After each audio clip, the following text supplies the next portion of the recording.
କୁହାଯାଉଛି ସେଇ ପ୍ରକାର ଭାଷା କହିବି ଆପଣମାନେ ବୁଝିଯିବେ। ତେବେ ପରମେଶ୍ୱରଙ୍କ ବାକ୍ୟରୁ ଆମେ ଶୁଣିବା। ପ୍ରିୟ ଭାଇ ଭଉଣୀମାନେ, ପ୍ରଭୁଙ୍କର ଲୋକମାନେ, ମୁଁ ଅନୁରୋଧ କରିବି ଆମମାନଙ୍କ ମଧ୍ୟରେ ଆମଙ୍କର ଏଲିଜାବେଥ ଝିଅ ଅଛନ୍ତି। ମାଥ୍ୟୁ 2:11 ପଦ ସେ ପଢନ୍ତୁ। ମୁଁ ଅଲଗା ପ୍ରସଙ୍ଗ କହିବା କଥା, କିନ୍ତୁ ଏଇ ଗୋଟେ ଛୋଟ ପ୍ରସଙ୍ଗରେ କହିବି। ମାଥ୍ୟୁ 2:11 ପଦ। ଆଉ ଗୃହ ଭିତରକୁ ଯାଇ ଶିଶୁଙ୍କୁ ତାହାଙ୍କ ମାତା ମରିୟମଙ୍କ ସଙ୍ଗରେ ଦେଖିଲେ ଓ ତାହାଙ୍କୁ ଭୂମିଷ୍ଠ ପ୍ରଣାମ କଲେ। ପୁଣି ଆପଣ ଆପଣ ପେଡ଼ି ଫିଟାଇ ସୁନା, କୁନ୍ଦୁରୁ ଓ ଗନ୍ଧରସ ତାହାଙ୍କୁ ଦର୍ଶନୀ ଦେଲେ। Hallelujah, hallelujah. ପୂର୍ବ ଦେଶର କେତେକ ପଣ୍ଡିତ ଏଇ ଶାସ୍ତ୍ରାଂଶରେ, ଏଇ ଯୋଉ ସମସ୍ତ ଶାସ୍ତ୍ରାଂଶ ଯଦି ବାକ୍ୟାଂଶ ଆପଣମାନେ ଦେଖିବେ, ଏଠାରେ କେତେକ ପଣ୍ଡିତ ମାନେ ସେମାନେ ଶିଶୁ ଯୀଶୁଙ୍କୁ ଗୌରବ ପ୍ରଦାନ କରିବା ପାଇଁ, ରାଜା ମାନଙ୍କ ରାଜା, ପ୍ରଭୁ ମାନଙ୍କର ପ୍ରଭୁ, ଦେବଗଣର ପରମେଶ୍ୱର ଶିଶୁ ଅବସ୍ଥାରେ ଜଗତ ମଧ୍ୟକୁ ସେ ପଦାର୍ପଣ କରିଛନ୍ତି, ପ୍ରବେଶ କରିଛନ୍ତି। ତାଙ୍କୁ ସମ୍ଭ୍ରମ କରିବା ପାଇଁ, ଗୌରବ ପ୍ରଦାନ କରିବା ପାଇଁ ସେମାନେ ଯାଉଛନ୍ତି। ସେମାନେ ତାରା ଦେଖିକି ଆସିଲେ। ତାରା, ଏକ ତାରା ପରମେଶ୍ୱରଙ୍କର ଦ୍ୱାରା ନିୟୋଜିତ ଏକ ତାରା। ପରମେଶ୍ୱର ଗୋଟେ ତାରାକୁ ଚୟନ କଲେ ପଣ୍ଡିତ ମାନଙ୍କୁ ଶିଶୁ ଯୀଶୁଙ୍କ ନିକଟକୁ ନେଇ ପ୍ରବେଶ କରାଇବା, ପହଞ୍ଚାଇବା ପାଇଁ। ପ୍ରିୟ ଭାଇ ଭଉଣୀ, ପ୍ରଭୁଙ୍କ ଲୋକମାନେ, ମୁଁ ଆଗରୁ କହିଛି ଏଇ ପଣ୍ଡିତ ମାନେ କିଏ, ଏମାନଙ୍କ ନାଁ ମଧ୍ୟ କହିଛି। ଆଜି ସେ ପ୍ରସଙ୍ଗକୁ ମୁଁ ଯିବା ପାଇଁ ଚାହୁଁନାହିଁ। ଏଠାରେ କେତେକ ପଣ୍ଡିତ ବୋଲିକି କୁହାଯାଇଛି। ଅନେକ ପ୍ରସଙ୍ଗ ବକ୍ତା ମାନେ, ଅନେକ ଯୋଉ ବାକ୍ୟଦାତା ମାନେ କୁହନ୍ତି 3 ଜଣ ପଣ୍ଡିତ ବୋଲି, କିନ୍ତୁ ମନେ ରଖନ୍ତୁ ବାଇବେଲରେ ପାର୍ଟିକୁଲାରଲି 3 ଜଣ କଥା କୁହାଯାଏ ନାହିଁ। 3 ଜଣ ହିଁ ବୋଲିକି କୁହାଯାଏ ନାହିଁ।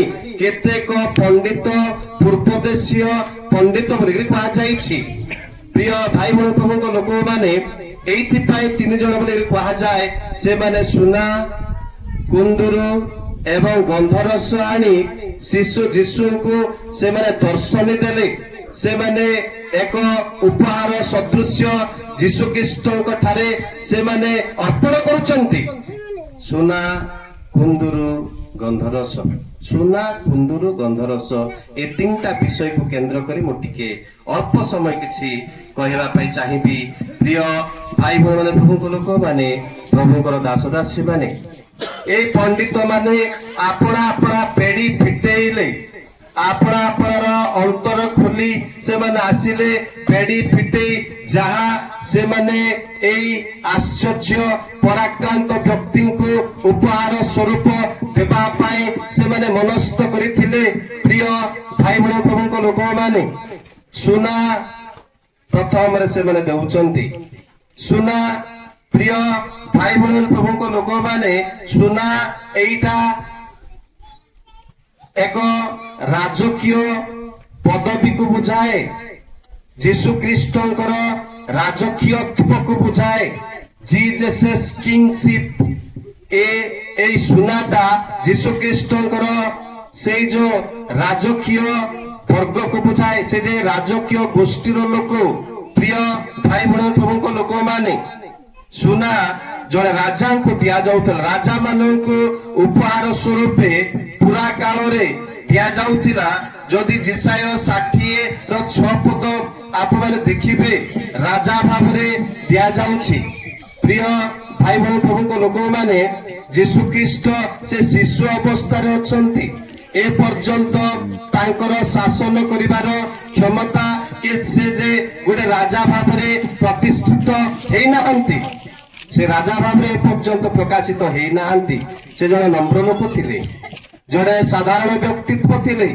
ଜଣେ ରାଜା ବାସ୍ତବରେ ରାଜ ନହରରେ ଜନ୍ମଗ୍ରହଣ କରନ୍ତି, ରାଜା ମାନଙ୍କ ଗୃହରେ ଜନ୍ମଗ୍ରହଣ କରନ୍ତି, କିନ୍ତୁ ଏକ ସେ ଗୁହାଳ ଘରେ ଏକ ଗୁହାଳ ଘରେ ସେ ଜନ୍ମଗ୍ରହଣ କରୁଛନ୍ତି। ପ୍ରିୟ ଭାଇ ଭଉଣୀମାନେ, ପ୍ରଭୁଙ୍କର ଲୋକମାନେ, ସେ ଗୋଟେ ଗୁହାଳ ଘରେ ସାଧାରଣ ଭାବରେ ସେ ରାଜା ମାନଙ୍କ ରାଜା ହେଲେ ମଧ୍ୟ ସେ ପରମେଶ୍ୱରଙ୍କର ତୃତୀୟ ବ୍ୟକ୍ତିତ୍ବ ବା ଦ୍ୱିତୀୟ ବ୍ୟକ୍ତିତ୍ବ ହେଲେ ମଧ୍ୟ ସେ ଆପଣାକୁ ନମ୍ର କରୁଛନ୍ତି।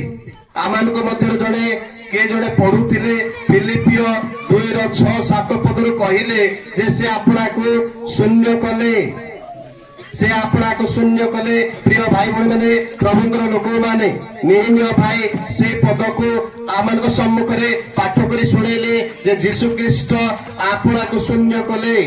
ସେ ଈଶ୍ୱର ରୂପୀ ହେଲେ ହେ ମାନବ ରୂପ ଧାରଣ କଲେ। ଈଶ୍ୱର କେବେ ମନୁଷ୍ୟ ହେବା ଏତେ ସମ୍ଭବ ବିଷୟ ନୁହଁ।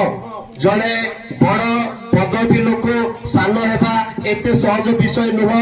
କିନ୍ତୁ ରାଜା ମାନଙ୍କ ରାଜା, ପ୍ରଭୁ ମାନଙ୍କର ପ୍ରଭୁ, ପରମେଶ୍ୱରଙ୍କର ଦ୍ୱିତୀୟ ବ୍ୟକ୍ତିତ୍ବ ଯୀଶୁ ଖ୍ରୀଷ୍ଟ ସେ ଦେହବନ୍ତ ହେଉଛନ୍ତି। ଆଦ୍ୟରେ ବାକ୍ୟ ଥିଲେ, ସେ ଦେହବନ୍ତ ହେଲେ। ମୁଁ ସେଦିନ କଳାହାଣ୍ଡିରେ କହୁଥିଲି ଆଦ୍ୟରେ ବାକ୍ୟ ଥିଲେ। ଲାଟିନ ଭାଷାରେ ସେ ବାକ୍ୟକୁ ମେମ୍ରା ବୋଲିକରି କୁହାଯାଏ। ମେମ୍ରା ଆଉ ଗ୍ରୀକ ଭାଷାରେ ତାକୁ ଲୋଗୋସ ବୋଲିକରି କୁହାଯାଏ। ସେ ଦେହବନ୍ତ ହେଲେ, ସେ ଦେହବନ୍ତ ହେଲେ ଏବଂ ଆମମାନଙ୍କ ସହିତ ବାସ କରିବା ପାଇଁ, ଆମମାନଙ୍କ ସହିତ ରହିବା ପାଇଁ। ଭାଇ ଶ୍ରୀଧର କହୁଥିଲେ ଯେ ଜନ 1:18 କାହିଁକି ସେ ଦେହବନ୍ତ ହେଲେ? କାରଣ କେହି କେବେ ଈଶ୍ୱରଙ୍କୁ ଦେଖି ନଥିଲେ। କେହି କେବେ ଈଶ୍ୱରଙ୍କୁ ଦେଖି ନଥିବାରୁ, ଈଶ୍ୱରଙ୍କୁ ନ ଦେଖିଲେ ଆପଣଙ୍କୁ ଯାହା ଇଚ୍ଛା ଆପଣ ତା ପୂଜା କରିବେ। ଆପଣ ବିଳା ଦେଖିଲେ ପୂଜା କରିଦଉଥିବେ, ବିଳା ଦେଖିଲେ ଅଣ୍ଡା ଦେଇ ଦଉଥିବେ, ସାପ ଦେଖିଲେ ପୂଜା କରିଦଉଥିବେ, ମାଙ୍କଡ ଦେଖିଲେ ପୂଜା କରିଦଉଥିବେ, ଗୁରୁ ଦେଖିଲେ ପୂଜା କରିଦଉଥିବେ। ଭାଇ ଭଉଣୀ, ପ୍ରଭୁଙ୍କ ଲୋକମାନେ କେହି କେବେ ଈଶ୍ୱରଙ୍କୁ ଦେଖି ନଥିଲେ। ତେଣୁ there was a confusion among the people। ଲୋକମାନଙ୍କ ମଧ୍ୟରେ, ଏ ଜଗତ ମଧ୍ୟରେ ପରମେଶ୍ୱରଙ୍କ ବିଷୟରେ ଗୋଟେ ପ୍ରକାର ଦ୍ୱନ୍ଦ୍ୱତା ଥିଲା ଯେ ପରମେଶ୍ୱରଙ୍କୁ କେହି ନା କେହି ବ୍ୟକ୍ତ କରିବାକୁ ପଡିବ। ବୋଧେ ପ୍ରସନ୍ନ ଆଜ୍ଞା କହୁଥିଲେ ଯେ ସେ ଆପଣାର ପିତାଙ୍କୁ ପ୍ରକାଶ କରିବା ପାଇଁ ଜଗତ ମଧ୍ୟକୁ ଆସିଥିଲେ। ଯିଏ ମତେ ଦେଖିଅଛି ସେ ମୋର ପ୍ରେରଣକର୍ତ୍ତାଙ୍କୁ ଦେଖିଛି। ମୁଁ ଓ ମୋର ପିତା ଏକ, ମୁଁ ଓ ମୋର ପିତା, I and my father are one। The one who has seen me has seen the father। ଯେ ମତେ ଦେଖିଛି ସେ ହିଁ ପିତାଙ୍କୁ ଦେଖିଛି। ଆଉ ମୂଷାଙ୍କ ପରି ହେବା ଦରକାର ନାହିଁ, ଯାତ୍ରା 3 ଅଧ୍ୟାୟ ପରି ହେବା ଦରକାର ନାହିଁ ଯେ ଆଉ ମୁଁ ଈଶ୍ୱରଙ୍କୁ ଦେଖିବି। ଈଶ୍ୱର କେମିତି ଲୋକ? ପ୍ରିୟ ଭାଇ ଭଉଣୀ, ପ୍ରଭୁଙ୍କ ଲୋକମାନେ, ଈଶ୍ୱର ଆତ୍ମା। ମନେ ରଖନ୍ତୁ, ଯୋହନ 4 ଅଧ୍ୟାୟରେ ଲେଖାଯାଇଛି ଯେ ଈଶ୍ୱର ଆତ୍ମା। ଯେଉଁମାନେ ତାଙ୍କର ଉପାସନା କରନ୍ତି ସତ୍ୟରେ ଓ ଆତ୍ମାରେ ଉପାସନା କରିବା ନିହାତି ଆବଶ୍ୟକ। ସେ ପରମେଶ୍ୱରଙ୍କ ସହିତ ଥିଲେ ଏବଂ ସେ ଦେହବନ୍ତ ହେଲେ। ପରମେଶ୍ୱରଙ୍କ ସହିତ ଥିଲେ। ଆଦି 1:1 ଦେଖିବେ, ଆଦି ପୁସ୍ତକ ଯଦି ଆପଣମାନେ ଦେଖିବେ ଏବଂ ପୁରାତନ ନିୟମର ବିଭିନ୍ନ ଭାଗରେ ଯଦି ଆପଣମାନେ ଦେଖିବେ, ତେବେ ତ୍ରିତ୍ବ ଈଶ୍ୱରଙ୍କ ବିଷୟରେ ବହୁ ବଚନ ଶବ୍ଦ ବ୍ୟବହାର କରାଯାଇଛି। ତାମାନେ ଯୀଶୁ ଖ୍ରୀଷ୍ଟ ଈଶ୍ୱରଙ୍କ ସହିତ ଥିଲେ। ସେ ଦେହବନ୍ତ ହେବା ପୂର୍ବରୁ ଈଶ୍ୱରଙ୍କ ସହିତ ଥିଲେ। ଶାନ୍ତିନଗର ଆବା ପଚାରିବେ କଣ କରୁଥିଲେ ଆଜ୍ଞା, କଣ କରୁଥିଲେ? କଲସିୟ 1:16 ସେ କରୁଥିଲେ। ସେ ସମସ୍ତ ବିଷୟକୁ ସୃଷ୍ଟି କରୁଥିଲେ। ପରମେଶ୍ୱରଙ୍କ ସହିତ ମିଶି ଜଗତର ନିର୍ମାଣ କାର୍ଯ୍ୟରେ, ଜଗତର ସୃଷ୍ଟି କାର୍ଯ୍ୟରେ, ପ୍ରିୟ ଭାଇ ଭଉଣୀ, ପ୍ରମୁଖ ଲୋକମାନେ ବିଶ୍ୱ ବ୍ରହ୍ମାଣ୍ଡକୁ କିଭଳି ଭାବରେ ପରିଚାଳନା କରିବାକୁ ପଡିବ, ଯୀଶୁ ଖ୍ରୀଷ୍ଟ ପିତା ଈଶ୍ୱରଙ୍କ ସାଙ୍ଗରେ ସେ ରହି କାର୍ଯ୍ୟ କରୁଛନ୍ତି। ଯୀଶୁ ଖ୍ରୀଷ୍ଟଙ୍କର ପୂର୍ବ ଅବସ୍ଥିତି, ଯୀଶୁ ଖ୍ରୀଷ୍ଟ ମାନବ ରୂପ ଧାରଣ କରିବା ପୂର୍ବରୁ he was involved in the creation of the universe। ବିଶ୍ୱ ବ୍ରହ୍ମାଣ୍ଡର ସୃଷ୍ଟି କାର୍ଯ୍ୟ ସେ କରୁଥିଲେ ଏବଂ ସେ ମଧ୍ୟ କାର୍ଯ୍ୟ କରୁଥିଲେ।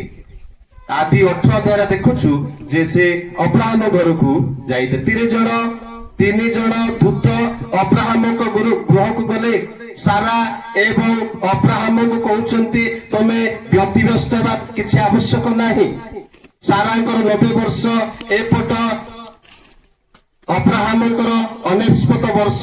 ପରମେଶ୍ୱର ଆଦି 12 ଅଧ୍ୟାୟ 1, 2, 3 ପଦରେ କହିଛନ୍ତି ଯେ ଆମ୍ଭେ ତୁମକୁ ଏ ପ୍ରକାର ଆଶୀର୍ବାଦ କରିବା ଯେ ତୁମର ବଂଶ ଆଉ ଆକାଶର ତାରାପୁରୀ ହେବେ ଏବଂ ସମୁଦ୍ରର ବାଲୁକା ସଦୃଶ ହେବେ। ତୁମ ବଂଶକୁ ଆମେ ତେବେ ଦେଖିଲା ବେଳକୁ କିଛି ନାହିଁ।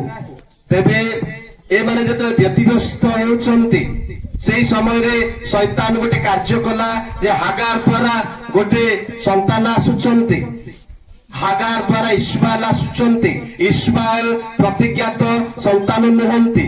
ପରମେଶ୍ୱର ଇସାକଙ୍କ ବିଷୟରେ ପ୍ରତିଜ୍ଞାତ ସନ୍ତାନ ବିଷୟରେ କହିଥିଲେ। ପ୍ରିୟ ଭାଇ ଭଉଣୀ ପ୍ରଭୁଙ୍କ ଲୋକମାନେ ଅବ୍ରାହମ ଘରକୁ ଯାଇଥିଲେ। 3 ଜଣ ଦୂତମାନଙ୍କ ମଧ୍ୟରୁ ଜଣେ ଦୂତ ହେଉଛନ୍ତି ଯୀଶୁ ଖ୍ରୀଷ୍ଟ।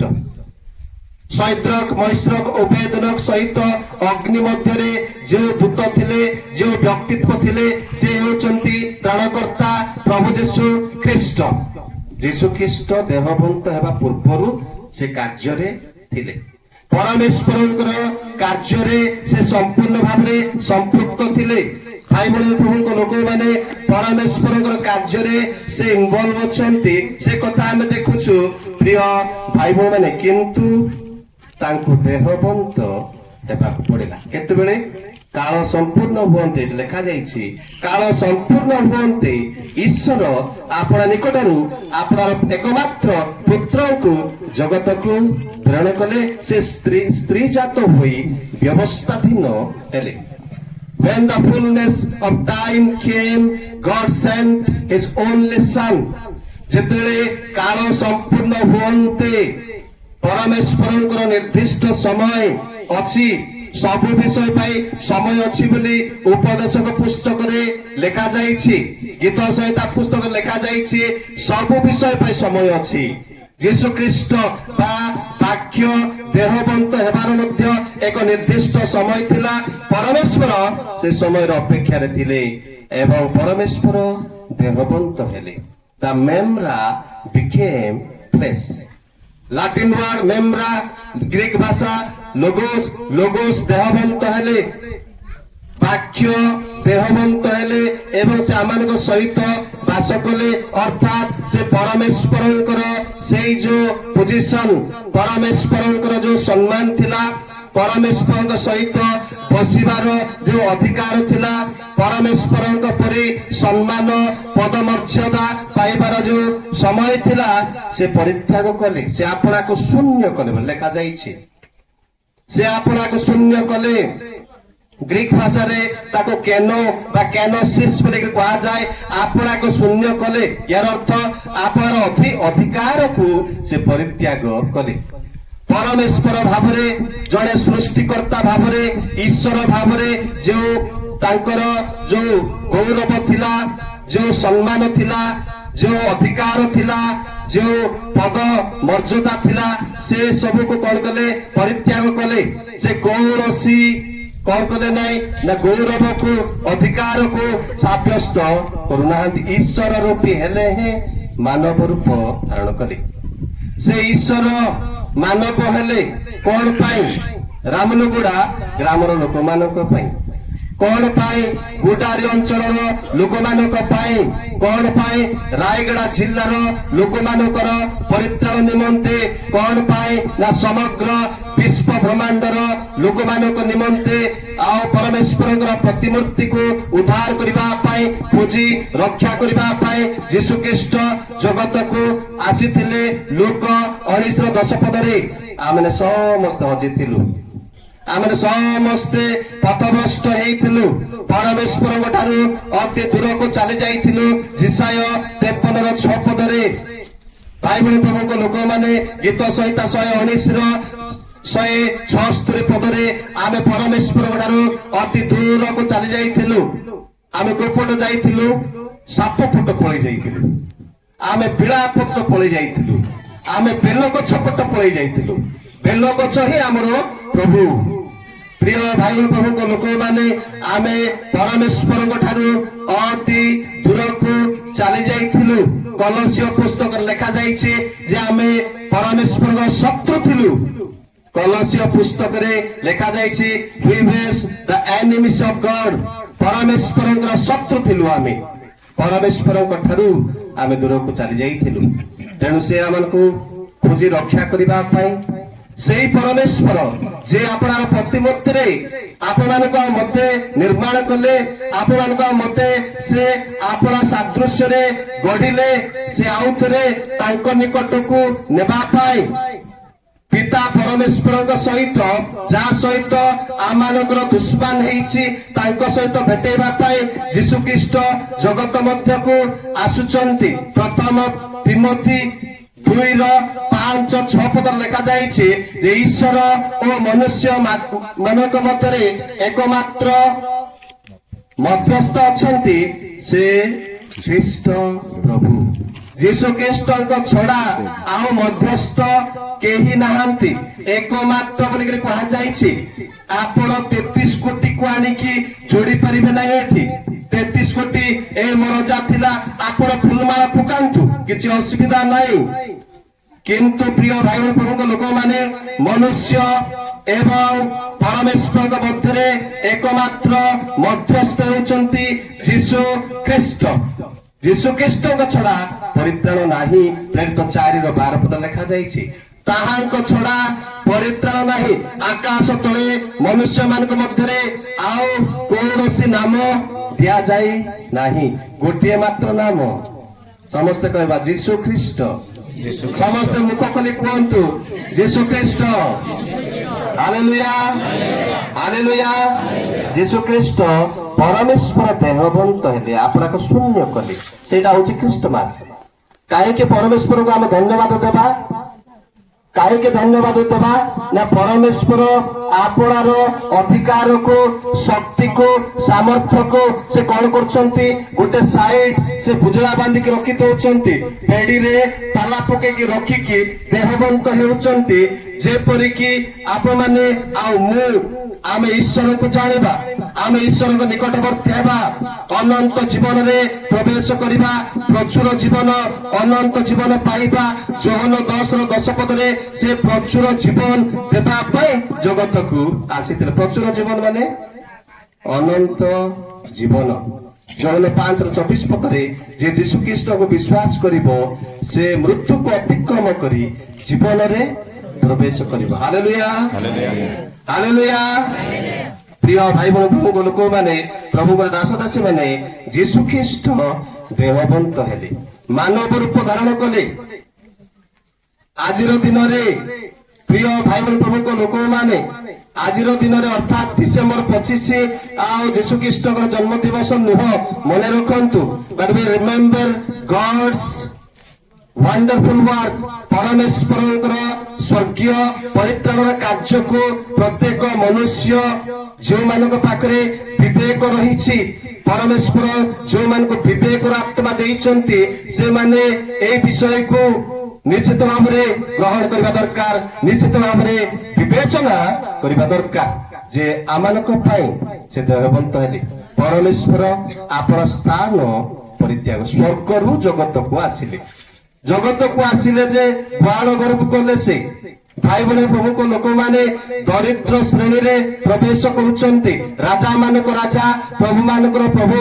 ପ୍ରକାଶିତ 17 ଅଧ୍ୟାୟରେ ଲେଖାଯାଇଛି ସେ ରାଜା ମାନଙ୍କର ରାଜା। ପ୍ରକାଶିତ 19:16 ପଦରେ ସେ ରାଜା ମାନଙ୍କର ରାଜା ବୋଲିକି କୁହାଯାଇଛି। ରାଜା ମାନଙ୍କର ରାଜା କଣ ହେଉଛନ୍ତି?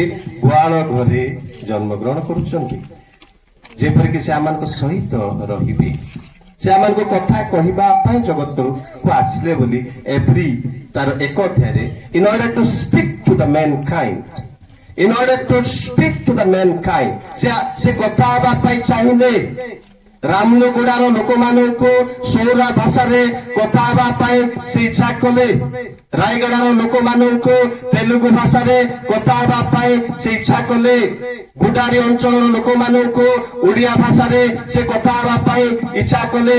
କୁଇ ଲୋକମାନଙ୍କୁ କୁଇ ଭାଷାରେ କଥା ହେବା ପାଇଁ ଇଚ୍ଛା କଲେ। He wanted to speak to the mankind, କାରଣ ମନୁଷ୍ୟ ପରମେଶ୍ୱରଙ୍କର ଭାଷା ବୁଝିପାରିଲେ ନାହିଁ। आमने परमेश्वर भाषा बुझी पार्लु नहीं प्रिय भाई बहन प्रभु लोक मैंने आमने परमेश्वर रब शुणी पार्लु नहीं परमेश्वर को ठीक भाव चिन्हट कर पार्लु नहीं जे ये होचंती आमानकर सृष्टिकर्ता आमान को आपणार सादृश्य निर्माण करिसंती आमे पथभ्रष्ट हेलु तेणु से आसिले खोजिकी आसिले आम रक्षा करने आसिले द्वितीय विषय है से कथा कहवाई चाहिए he wanted to speak to us आमानकर कर्णगोचर रे आमानकर कान रे से ईश्वरंकर से जे ईश्वर रूपी आपको पाई से आसिचंती ए कथा कहवा पाई से आसिले प्रिय भाई भाई माने प्रभुकर दास दासी माने तांको सुना दिया गला मु सुना को आउथरे आसीबी तांको सुना उपहार स्वरूप दिगला प्रिय भाई बहन प्रभु लोक माने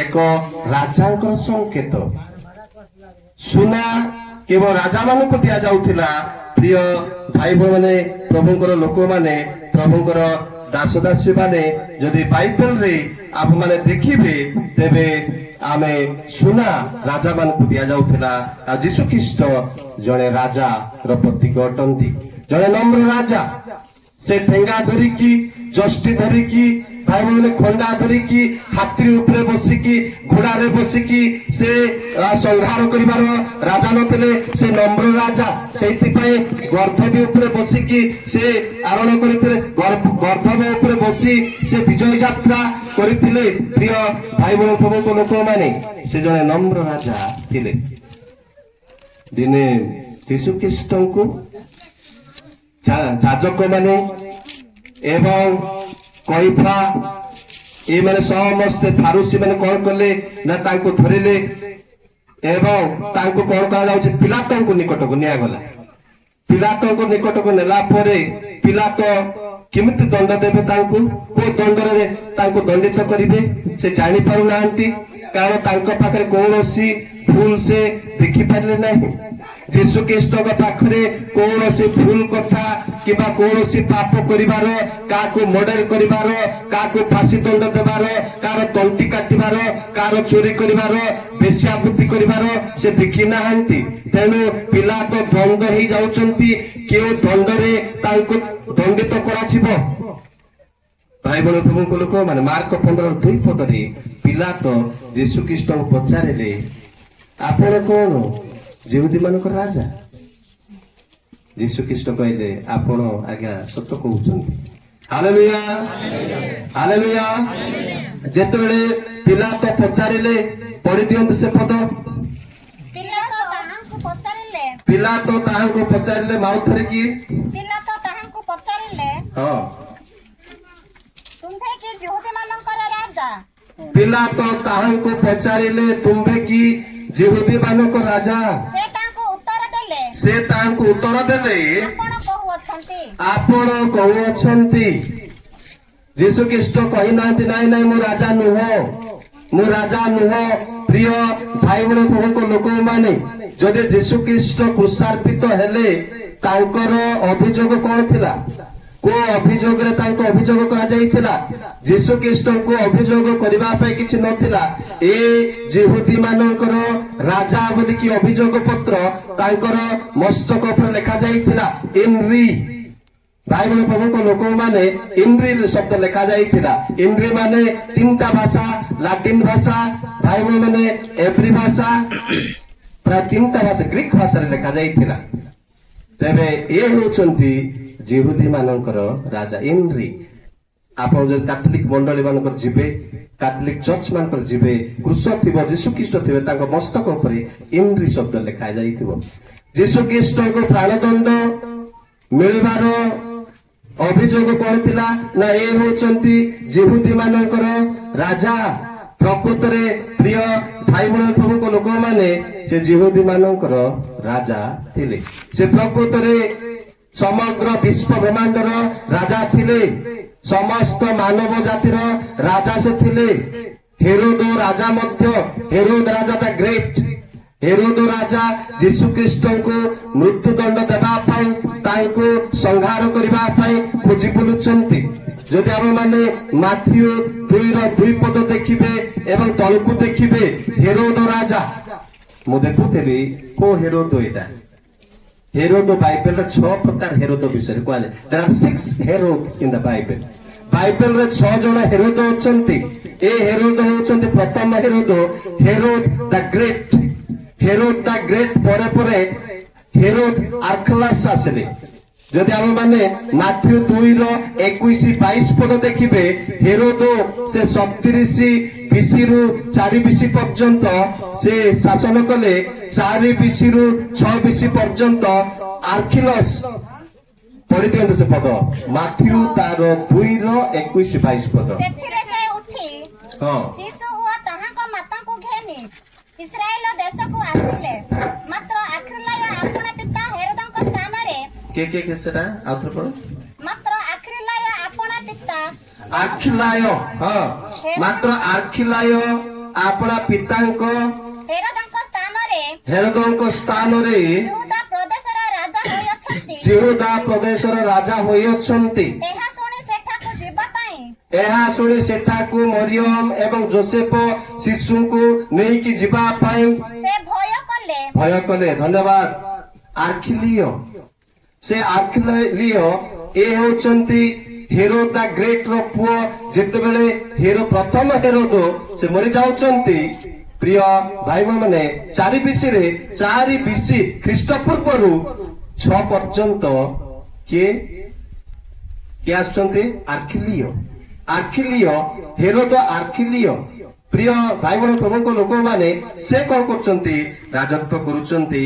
ସେ କଥା ଆମେ ଦେଖୁଛୁ। ତେବେ ହେରୋଦ ରାଜା ମଧ୍ୟ, ହେରୋଦ ରାଜା ଏବଂ ପଣ୍ଡିତ ମାନେ ସେମାନେ ସ୍ପଷ୍ଟ ଭାବେ ଜାଣିଥିଲେ ଯେଉଁ ଶିଶୁ ଜନ୍ମଗ୍ରହଣ କରିଛନ୍ତି ସେ ହେଉଛନ୍ତି ଜଣେ ରାଜା, ଯେହୁଦୀ ମାନଙ୍କର ରାଜା ବୋଲି ସେମାନେ ଜାଣିଥିଲେ। ତେଣୁ ଜଣେ ରାଜାଙ୍କୁ ଯୋଉ ପ୍ରକାର ସମ୍ଭ୍ରମ, ଯୋଉ ପ୍ରକାର ସମ୍ମାନ ମିଳିବା କଥା ପଣ୍ଡିତ ମାନେ ଭଲ ଭାବରେ ଜାଣିଥିଲେ ଏବଂ ପୁରା କାଳର ନିୟମ ଅନୁସାରେ, ପୁରା କାଳର ସମସ୍ତ ପରମ୍ପରା ଅନୁସାରେ ସୁବର୍ଣ୍ଣ ଯୀଶୁଖ୍ରୀଷ୍ଟଙ୍କ ନିକଟକୁ ସେମାନେ ଆଣିଛନ୍ତି। ପ୍ରିୟ ଭାଇ ଭଉଣୀ ମାନେ, ପ୍ରଭୁଙ୍କ ଲୋକମାନେ, ଯୀଶୁଖ୍ରୀଷ୍ଟ ରାଜା, ଏଇଟା ମନେ ରଖନ୍ତୁ। ପିଲାତ ମଧ୍ୟ ନିଜେ ସ୍ୱୀକାର କଲେ ଯେ ଆପଣ କଣ ପ୍ରକୃତରେ ଯିହୁଦୀ ମାନଙ୍କର ରାଜା? ଯୀଶୁଖ୍ରୀଷ୍ଟ କହିଲେ, ହଁ, ଆପଣ ଯାହା କହୁଛନ୍ତି ସେଇଟା ବାସ୍ତବ କଥା। Hallelujah, hallelujah.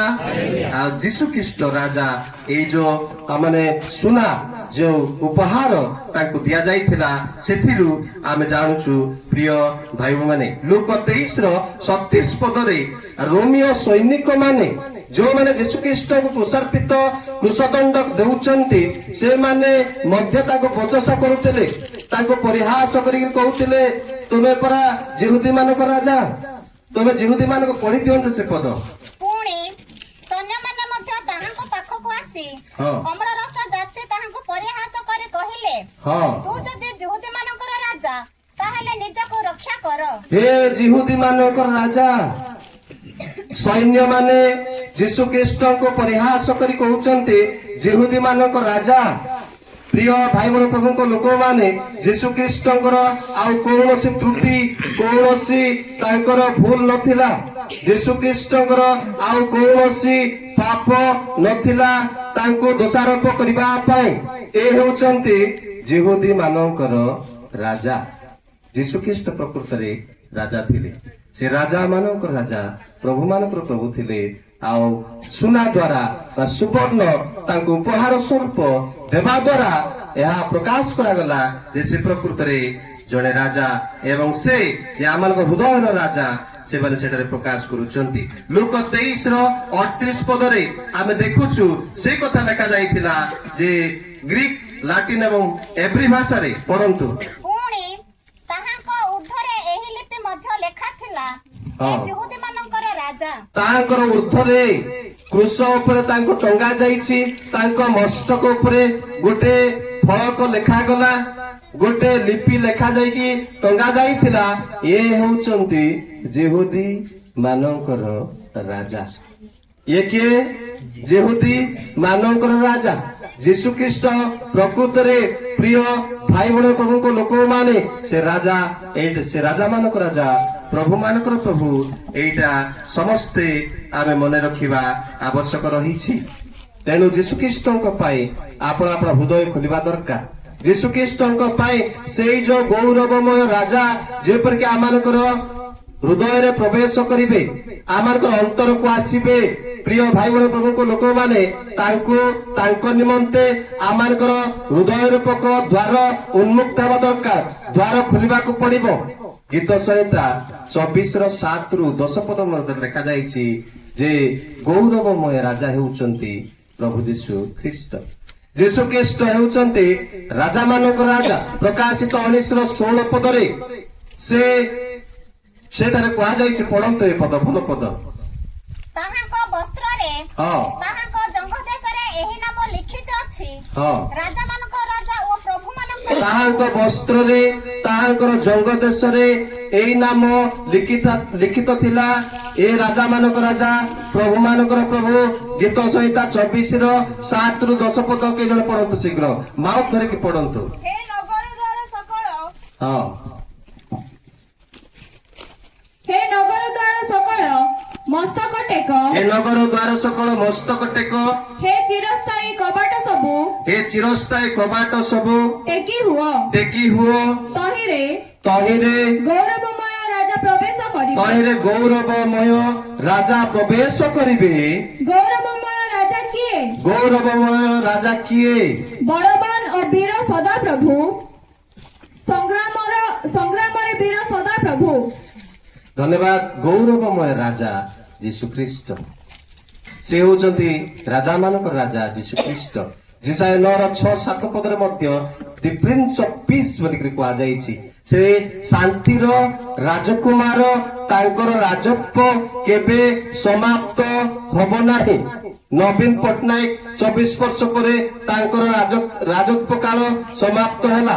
ନରେନ୍ଦ୍ର ମୋଦି ଆଜ୍ଞାଙ୍କର ମଧ୍ୟ ଏ ପ୍ରକାର ଗୋଟେ ସମୟ ଆସିବ, ତାଙ୍କର ରାଜତ୍ୱ କାଳ ସମାପ୍ତ ହବ। ବର୍ତ୍ତମାନର ମନ୍ତ୍ରୀ ରାଜା ମାନଙ୍କର ଶାସନ କାଳ ସମାପ୍ତ ହବ, କିନ୍ତୁ ଯୀଶୁ ଖ୍ରୀଷ୍ଟଙ୍କର ରାଜତ୍ୱ କେବେ ସମାପ୍ତ ହବ ନାହିଁ। ଜିସାୟ ଭବିଷ୍ୟତ ବକ୍ତା ଅତି ସ୍ପଷ୍ଟ ଭାବରେ କହୁଛନ୍ତି ଯେ ସେ ହେଉଛନ୍ତି ଶାନ୍ତିର ରାଜକୁମାର। ତାଙ୍କର ରାଜ୍ୟ ଅନନ୍ତ କାଳ ସ୍ଥାୟୀ, ତାଙ୍କ ରାଜ୍ୟର ସମାପ୍ତ ହବ ନାହିଁ। ଏଭରଲାଷ୍ଟିଂ କିଙ୍ଗଡମ, ସେ ହେଉଛନ୍ତି ଏଭରଲାଷ୍ଟିଂ କିଙ୍ଗଡମ ର ରାଜକୁମାର, ରାଜା ଯୀଶୁ ଖ୍ରୀଷ୍ଟ। ପ୍ରିୟ ଭାଇ ଭଉଣୀମାନେ, ପ୍ରଭୁଙ୍କର ଦାସ ଦାସୀ ମାନେ, ଆଉ ଯୀଶୁ ଖ୍ରୀଷ୍ଟ ସେ ରାଜତ୍ୱ କରିବେ। ବାଇବେଲରେ ସ୍ପଷ୍ଟ ଲେଖାଯାଇଛି ପ୍ରକାଶିତ 20:6 ଯେ ଯୀଶୁ ଖ୍ରୀଷ୍ଟ କଣ କରିବେ? ଦିନେ ରାଜତ୍ୱ କରିବେ। ଯୀଶୁ ଖ୍ରୀଷ୍ଟ ଦିନେ ରାଜା ଭାବରେ ଶାସନ କରିବେ। ଏ ପର୍ଯ୍ୟନ୍ତ ସେ ଯେତେବେଳେ ପ୍ରଥମ ଆଗମନରେ ଜଗତକୁ ଆସିଲେ ସେ ରାଜା ଭାବରେ ରାଜତ୍ୱ କରିନାହାନ୍ତି, କିନ୍ତୁ ଏ ପ୍ରକାର ଗୋଟେ ଦିନ ଆସୁଛି ଯେତେବେଳେ ସେ ଆସିବେ। ଜିକରିୟ 14:9-10 ଯେତେବେଳେ ହବ, ଯେତେବେଳେ ସେ ଆଗମନ କରିବେ, ଯେତେବେଳେ ପ୍ରକାଶିତ 19:11-15-16 ଦେଖିବେ ଯେ ସେ ଏକ ଧବଳ ଅଶ୍ବରେ ଆରୋହଣ କରି କଣ କରିବେ? ଆସିବେ, ଆଗମନ କରିବେ, ରାଜା ଭାବରେ ଆସିବେ। ଆଉ କଣ୍ଟାର ମୁକୁଟ ତାଙ୍କ ମସ୍ତକରେ ଆପଣ ଦେଖିପାରିବେ ନାହିଁ। ଯୀଶୁ ଖ୍ରୀଷ୍ଟଙ୍କୁ ଆଉ ଗୁହାଳ ଘରେ ଆପଣ ଦେଖିପାରିବେ ନାହିଁ। ଯୀଶୁ ଖ୍ରୀଷ୍ଟଙ୍କୁ ଗୋଟେ ନିରୀହ ଲୋକ ଭାବରେ ଆଉ ଦେଖିପାରିବେ ନାହିଁ। ଯୀଶୁ ଖ୍ରୀଷ୍ଟ ସେ ରାଜା ଭାବରେ ଆଗମନ କରିବେ। ପ୍ରିୟ ଭାଇ ଭଉଣୀମାନେ, ପ୍ରଭୁଙ୍କର ଲୋକମାନେ, ଆନନ୍ଦର ବିଷୟ କଣ? ମାନେ ସେ ରାଜାଙ୍କ ସହିତ ଆମେ ମଧ୍ୟ କଣ କରିବା? ରାଜତ୍ୱ କରିବା। We are going to reign with him. We are going to reign with Christ. କେତେ ବର୍ଷ ଶାସନ କରିବା? ସହସ୍ର ମାନେ କେତେ? 1-3 ଶୂନ। There will be a kingdom established by Christ on earth. ଏ ପୃଥିବୀରେ ଏକା ହବ ଭାଇ ଭଉଣୀମାନେ, ଗୋଟେ ଅଦୃଶ୍ୟ ଜାଗାରେ ହବ ବୋଲି ଭାବନ୍ତୁ ନାହିଁ। ଯୀଶୁ ଖ୍ରୀଷ୍ଟଙ୍କର ରାଜ୍ୟ କୋଉଠି ସେ ସ୍ଥାପନ କରିବେ? ଜଗତରେ ସ୍ଥାପନ କରିବେ। ଆୟୁବ ଭଲ ଭାବରେ ଜାଣିଥିଲେ आईब 19:25 पदरे मोर मुक्तिकर्ता जीवित आउ से दिने ए पृथ्वी उपरे कौन हेबे ठिया हेबे He is going to stand and reign upon this world ए जगत रे से आमानकर राजा भाबरे कार्य करिवे प्रिय भाई भो माने प्रभुकर दास दासी माने मु आनंदित एथिपाई मु यीशु ख्रीष्ट को विश्वास करिछि रामनगुड़ा भाई भौणी माने आम माने यीशु ख्रीष्ट को विश्वास करिसंती केतेक भौणी माने एई प्रकार गोटे दिन आसीबो आपण मध्य यीशु ख्रीष्ट को सहित राजत्व करिवे प्रकाशित 20:6 पद दया करी पढंतु जेउ माने प्रथम हां जेउ माने प्रथम पुनरुत्थानर अंशी हुअंती हां से माने धन्य ओ पवित्र से मानक उपरे द्वितीय मृत्युर कौनसी अधिकार नाही बरंच से माने ईश्वरंक ओ ख्रीष्टंक जाजक होई 100 वर्ष बरं से माने ईश्वरंक ख्रीष्टंक जाजक होई 100 वर्ष पर्यंत ताहांक सहित राजा मानक राजांक सहित रामुलुगुड़ा मंडलीर लोक माने ठिया हेबे रायगड़ा अंचल ख्रिस्टियान्स माने ठिया हेबे समग्र विश्व ब्रह्मांडर ख्रिस्टियान भाई माने जो माने यीशु ख्रीष्ट पाई रक्त साक्षी होइचंती से माने ठिया हेबे यीशु ख्रीष्ट राजा भाबरे कार्य कले आमे तांको राजत्व रे अंशी हेबा we are going to reign with him से राजांक सहित आमे मध्य दिने राजत्व करिबा यीशु ख्रीष्ट प्रकृत राजा थिले सुना ताको उपहार देबा द्वारा एहा प्रकाश करागला यीशु ख्रीष्ट प्रकृत रे राजा मानक राजा आउ से प्रकृत रे प्रभु मानक प्रभु प्रिय भाई भौणी प्रभु को लोक माने द्वितीय विषय कौन दिया गला मु सारिबी अल्प समय मध्य रे द्वितीय विषय कौन दिया गला कुंदुरु कुंदुरु सुना कुंदुरु सुना राजा मानक दिया जाउथिला सुनार अर्थ यीशु ख्रीष्ट प्रकृत रे जणे राजा एइटा आमे देखिलु एवं कुंदुरु तांको दिया जाइथिला कुंदुरु माने कोन के कहिबे पास्टर भाई माने प्रचारक माने रामलुगुड़ा मां मान को पचारे आपण कहि परिबे नै साथी लोगर मां मान को पचारे कहिबे नै पालक माने कोंतु कुंदुरु माने को what have you understood about this हैं गोटे प्रकार धूप वेरी गुड कुंदुरु माने कोन एक प्रकार रो झुणा एक प्रकार झुणा प्रिय भाई मान प्रभु को लोक माने आफ्रिकार जंगल रे सेटा मिली थाए गोटे प्रकार झुणा ए कुंदुरु माने अनेक लोक तरकारी कुंदुरु बोली भाबंती किंतु कुंदुरु कहले गोटे प्रकार रो झुणा एटा मने रखंतु प्रिय भाई मान प्रभु को लोक माने एक सुभाषित झुणा एन एरोमिक झुणा एटा गोटे सुभाषित झुणा प्रिय भाई मान प्रभु को लोक माने आ ए झुणा ए कुंदुरु यीशु ख्रीष्टकर ईश्वरत्व को बुझाए कौन को बुझाए एटा यीशु ख्रीष्ट the deity of Christ it speaks about the deity of Christ यीशु ख्रीष्ट जे प्रकृत रे ईश्वर थिले अनेक लोक कहते यीशु ख्रीष्ट रो ईश्वर नथिले आम माने जेहोवा विटनेस देखिबे सोमवारिया गिरजा लोक माने देखिबे ओनली तापर विभिन्न प्रकार संस्था सब रहिचंती प्रिय भाई बहन प्रभु को लोक माने विजातीय मान को कथा छाड़ी दियंतु विजातीय कथा काई जिबा आम भितरे ही विभिन्न मत रहिछि क्रिस्टियन लोक मान मध्य ही विभिन्न मत रहिछि यीशु ख्रीष्ट को अनेक संप्रदायर लोक माने ईश्वर भाव रे ग्रहण करूनाहांती यीशु ख्रीष्ट ईश्वर थिले कि ईश्वर थिले कि ईश्वर थिले कि बुझिचंते तो यीशु ख्रीष्ट ईश्वर ना मनुष्य कोंत मत अरे आगे आकु डाकनु बड़ गुटे रडी करिकि नाची नाची प्रचार करबा लोक बोले हम भाबुथिलु नै I am asking you to tell me यीशु ख्रीष्ट ईश्वर ना मनुष्य धन्यवाद आमे प्रभु दास मान को पाई करताल देबा हम से 100% मनुष्य थिले 100% मध्य ईश्वर थिले जदि से केवल ईश्वर तेबे मनुष्य मानकर पाप क्षमा हेई परिबो नाही রক্ত মাংস নথিলে কেবে পাপ ক্ষমা হয়ে পারিব ନାହିଁ। রক্তপাত বিনা পাপ মোচন হেবা অসম্ভব। এଭ୍ରି 9:22 ପଦରେ ସ୍ପଷ୍ଟ ଭାବରେ ଲେଖା ଯାଇଛି, ପ୍ରିୟ ଭାଇ ଭଉଣୀ ପ୍ରଭୁଙ୍କ ଲୋକମାନେ, ରକ୍ତପାତ ସେ ଶତକଡ଼ା 100% ମନୁଷ୍ୟ ଥିଲେ, ଆମମାନଙ୍କ ପରି ମୋ ପରି ସେ ମନୁଷ୍ୟ ଥିଲେ। ଆଉ ସେ ମଧ୍ୟ ପ୍ରିୟ ଭାଇ ଭଉଣୀ ମାନେ ସେ ଶତକଡ଼ା 100% ଈଶ୍ୱର ଥିଲେ। এই କୁନ୍ଦୁରୁ ଦେବା ଦ୍ୱାରା ଯୀଶୁଖ୍ରୀଷ୍ଟ ଯେ ପ୍ରକୃତରେ ଈଶ୍ୱର, ଯୀଶୁଖ୍ରୀଷ୍ଟଙ୍କର ଈଶ୍ୱରତ୍ଵ ଏଠାରେ କଣ ହେଉଛି? ପରିପ୍ରକାଶ ହେଉଛି। ଏ ଯୀଶୁଖ୍ରୀଷ୍ଟ ଯେ ଈଶ୍ୱର, ଭାଇ ଭଉଣୀ ପ୍ରଭୁଙ୍କ ଲୋକମାନେ, ଯୀଶୁଖ୍ରୀଷ୍ଟଙ୍କ ପାଖରେ ଦିଟା ନେଚର ଥିଲା। ଈଶ୍ୱରଙ୍କର ପ୍ରକୃତି ଥିଲା ଏବଂ ମନୁଷ୍ୟର ମଧ୍ୟ ପ୍ରକୃତି ଥିଲା। ସେ ପ୍ରକୃତି ଦିଟାକୁ ହାଇପୋଷ୍ଟେଟିକ୍ ୟୁନିୟନ ଅଫ ଖ୍ରାଇଷ୍ଟ ବୋଲିକରି କୁହାଯାଏ। ଖ୍ରୀଷ୍ଟଙ୍କର ଦୁଇ ଚରିତ୍ର ବିଶିଷ୍ଟ ଚରିତ୍ରକୁ, ଦୁଇ ପ୍ରକାର ଚରିତ୍ରକୁ ହାଇପୋଷ୍ଟେଟିକ୍ ୟୁନିୟନ ଅଫ ଖ୍ରାଇଷ୍ଟ ବୋଲିକରି କୁହାଯାଏ। ଯୀଶୁଖ୍ରୀଷ୍ଟଙ୍କ ପାଖରେ ଦୁଇ ପ୍ରକାରର ଚରିତ୍ର ଥିଲା। ସେ ମନୁଷ୍ୟ ଥିଲେ, ଶତକଡ଼ା 100% ମନୁଷ୍ୟ ଥିଲେ, ଶତକଡ଼ା 100% ମଧ୍ୟ ସେ ଈଶ୍ୱର ଥିଲେ।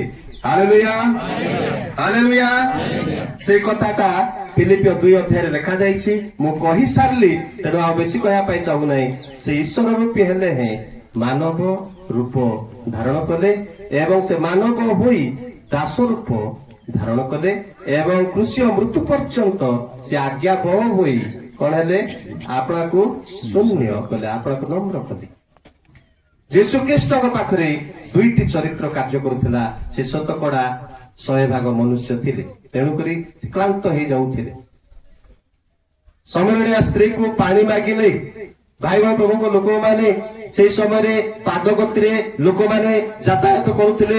ଯୀଶୁଖ୍ରୀଷ୍ଟ ଆପଣା ଶିଷ୍ୟମାନଙ୍କ ସହିତ ବିଭିନ୍ନ ଗ୍ରାମରେ ଗ୍ରାମରେ ଯାଇ ସେ ସୁସମାଚାର ମନ ପରିବର୍ତ୍ତନର ପ୍ରଚାର ସେ କରୁଥିଲେ। ପ୍ରିୟ ବାପା ମା ଭାଇ ଭଉଣୀମାନେ ସେ କ୍ଳାନ୍ତ ହେଇଗଲେ ଏବଂ ସମରଣିଆ ସ୍ତ୍ରୀ ପାଣି ବାହାର କରୁଛନ୍ତି। ଯୋହନ 4 ଅଧ୍ୟାୟରେ ଯୀଶୁଖ୍ରୀଷ୍ଟ କହିଲେ, ମା ମତେ ଟିକେ ବେଶୀ ଶୋଷ ହଉଛି, କିଛି ପିଇବାକୁ ଦିଅ। ଯୀଶୁଖ୍ରୀଷ୍ଟଙ୍କ ପାଖରେ ମାନବୀୟ ଚରିତ୍ର ଥିଲା। ବେଳେ ବେଳେ ସେ କ୍ଳାନ୍ତ ହେଇଯାଉଥିଲେ। ମାଥିୟ 8 ଅଧ୍ୟାୟରେ ଯଦି ଆପଣମାନେ ଦେଖିବେ, ସେ ଏ ପ୍ରକାର କ୍ଳାନ୍ତ ଥିଲେ ଯେ ନୌକାର ପଛମଙ୍ଗରେ ସେ ଶୋଇ ପଡିଛନ୍ତି। This is the human nature of Christ. ଖ୍ରୀଷ୍ଟଙ୍କର ମାନବୀୟ ଚରିତ୍ର, ପ୍ରିୟ ଭାଇ ଭଉଣୀ ପ୍ରଭୁଙ୍କ ଲୋକମାନେ।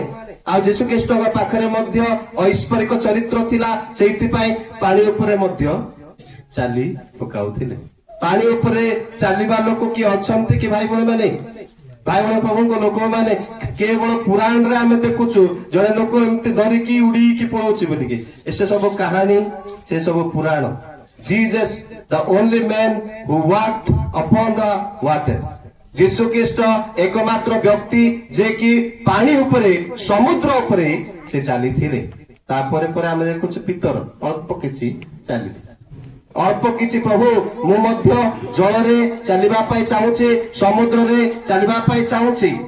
ପ୍ରିୟ ଭାଇ ଭଉଣୀ ମାନେ, ଯୀଶୁଖ୍ରୀଷ୍ଟଙ୍କ ପାଖରେ ମାନବୀୟ ଚରିତ୍ର ଥିଲା ଏବଂ ଐଶ୍ୱରିକ ଚରିତ୍ର ମଧ୍ୟ ଥିଲା। ଯଦି ଐଶ୍ୱରିକ ଚରିତ୍ର ନାହିଁ ତେବେ ସେ ଈଶ୍ୱର ହେଇପାରିବେ ନାହିଁ। ଯଦି ମାନବୀୟ ଚରିତ୍ର ନାହିଁ ତେବେ ସେ ମନୁଷ୍ୟ ଜାତିର ପାପ କ୍ଷମା କରିପାରିବେ ନାହିଁ।